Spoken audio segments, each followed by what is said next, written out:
Hi guys, Lily, your technology specialist here. Going to go over some of the commonly asked questions in the RX 350. For this demonstration, I'm in an RX 350 Premium Plus, so this will have some features that the Premium does not have, or a base model RX, so please keep that in mind during this video. To set your seat settings, we have 3 settings here. Make sure that your steering wheel, your mirrors, and your seat are all set because this seat setting does control all of those. So when you are ready, you'll press set and 1 at the same time. It'll beep at you and then you're all good to go. Do the same thing for 2 and 3. Your odometer trip button shows you your regular odometer, your trip A, your trip B, and then this last one is the wrench, which shows you how long till your next oil change. At Lexus of Fort Wayne, our RXs go for 10,000 miles between oil change. It's recommended you get a tire rotation every 5,000 though. And then these 2 buttons control your brightness, so to move your brightness up or down. Over here, we have our auto high beams, which are controlled by this button on the end. It's going to show you a green light when they are on. You also have your automatic lights right here. I get a lot of questions about what these gray plus and minuses are. Those are your paddle shifters. A lot of people don't use them, but you would just shift into manual mode if you wanted to use your paddle shifters, which would mean you shift instead of the engine. You also have your driver monitor right here. This is going to help make sure that you're paying attention to the road. If you take your eyes off the road for longer than 9 seconds, it's going to help redirect you to put your eyes on the road. This one does have a heads-up display, so that's what these controls are for. You have your volume up and down, and then you can control different things on your heads-up display. Your cruise control is right here, as well as your lane trace assist. On your multimedia screen, if you need to recalibrate your maps, you're going to click on the 3 little dots over here and go to navigation settings. You'll scroll all the way down to the bottom where it says calibrate map, and you'll move the map to where you want to go. So we are in Fort Wayne, so I'm going to move it to Indiana, and then I will move it to Fort Wayne. Wait for it to update. And then I'm going to drop it right where we are. So we are at Lexus of Fort Wayne, so we're going to click save. And then when you go back to your map, it's going to show you directly where you are.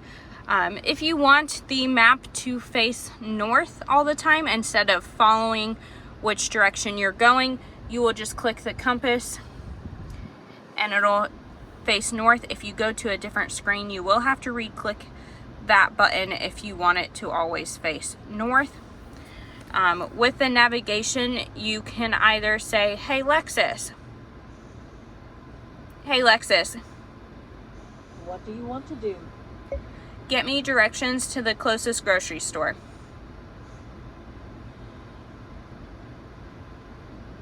The closest grocery store is Myra at 5909.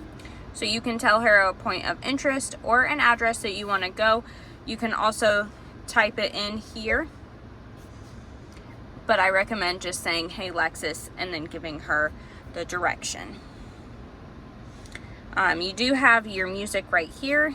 You can switch between different sources, your radio, Apple Music, Amazon, your phone if your phone is connected.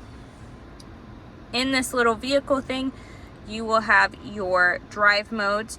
You have normal, eco, which is perfect for city driving where you're stop and go. Stop and go just helps you get a better fuel economy. And then you have sport mode, which tightens down your suspension, helps you have a little bit more get up and go.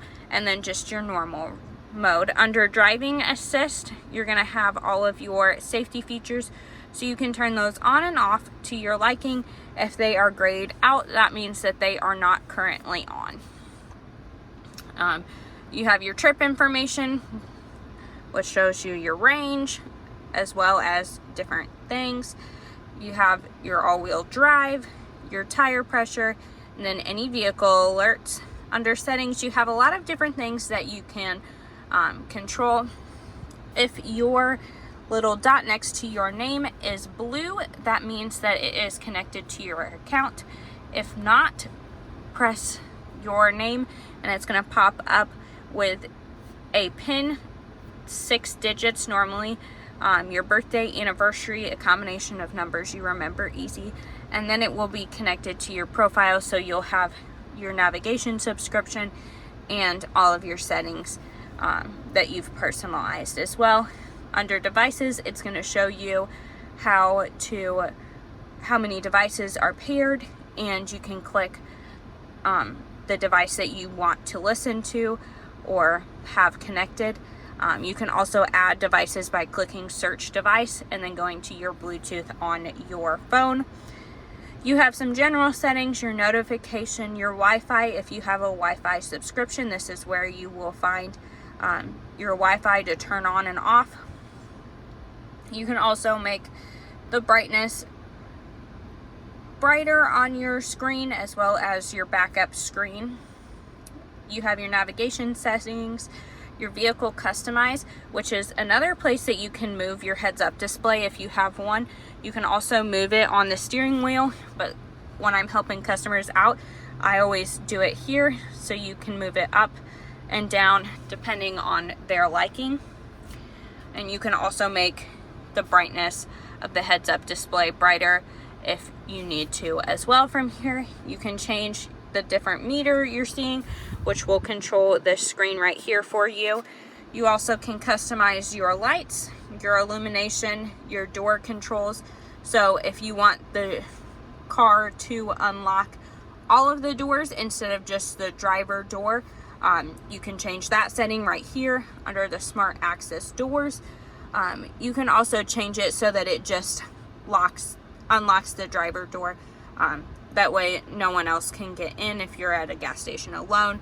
You can also change when it unlocks or locks, as well as the feedback tone. And then you have boarding and exit. It can move your seat back, or you can change it so that it doesn't move your seat back. I think the seat back slide is nice if you have a bag and you're trying to get out of your car. It just gives you a little bit more room to get in and out. You also have some other settings that you can explore in here as well. You also have your voice and search features, and then your info and security if you want to do a system reset as well. So that is all of your multimedia screen. You do have your park assist, which will help parallel park and perpendicular park. You'll just follow the instructions on the screen. You have your view monitor, which is going to show you a 360 view beneath your car, and then you can click this little person right here and it's going to show you the 360 view of your car from the bird's eye view perspective. If you have this 360 view monitor, it's going to show you a 360 view next to what you're backing up when you turn your backup camera on. So it'll show you what's directly behind you and then have the 360 view right next to it. I get a lot of questions about what this auto off is. So every time you come to a stop, because of the government's new emission standards, it's going to shut off your engine until you press on the gas again. If you do not like it shutting off and turning back on, you will have to press this button every time you get in the car, and it will show the little A with the off symbol in orange on your dash screen. This is your grade button, so it's going to help you when you're going up or down hills. Your traction control is always on, but if you need to turn it off, that's the button to do so. And then some people take these vehicles off-roading, so that is to change the terrain. You also have your parking brake, which comes on automatically when you shift into park and comes off automatically as soon as you shift out of park. So you shouldn't need to change or push this. If you are in an emergency, you can push it, but it comes on and off automatically, so you shouldn't need to move it.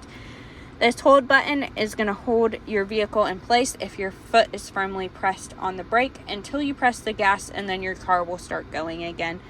So it can be nice in the drive-through line or traffic. You have a wireless charger right here, as well as a USB-C and a USB port. 2 more USB-C ports for you as well. On the Premium Plus models, you have your digital rear view mirror, which is going to show you like a camera view of what's behind you. Some people like that, some people don't, or you can just have your normal view. You do have your standard 3 buttons for your garage door right there, as well as your sunglass holder. This one does have the panoramic roof, so this button right here will move your shade all the way back. You can stop it halfway if you want, so then it's just stopped, or you can have it go the full length. It also has the buttons on the other side to control the tilt or open of the front sunroof. It will not open the back, just the front sunroof. This door button will turn your lights on when you open the door and turn them off when the door is shut. Your lights are tapped, so you can just tap them on and off. This is your SOS button, so in the case of an emergency, you can press that button. If you get in an accident, they'll automatically come on and say, hey, are you okay? Just like a phone call, and if you don't respond, they'll send emergency personnel right to you. So those are just some of the cool features and commonly asked questions that I get. If you guys have any more questions, don't hesitate to reach out. We can schedule a time to go over any questions or concerns you guys have.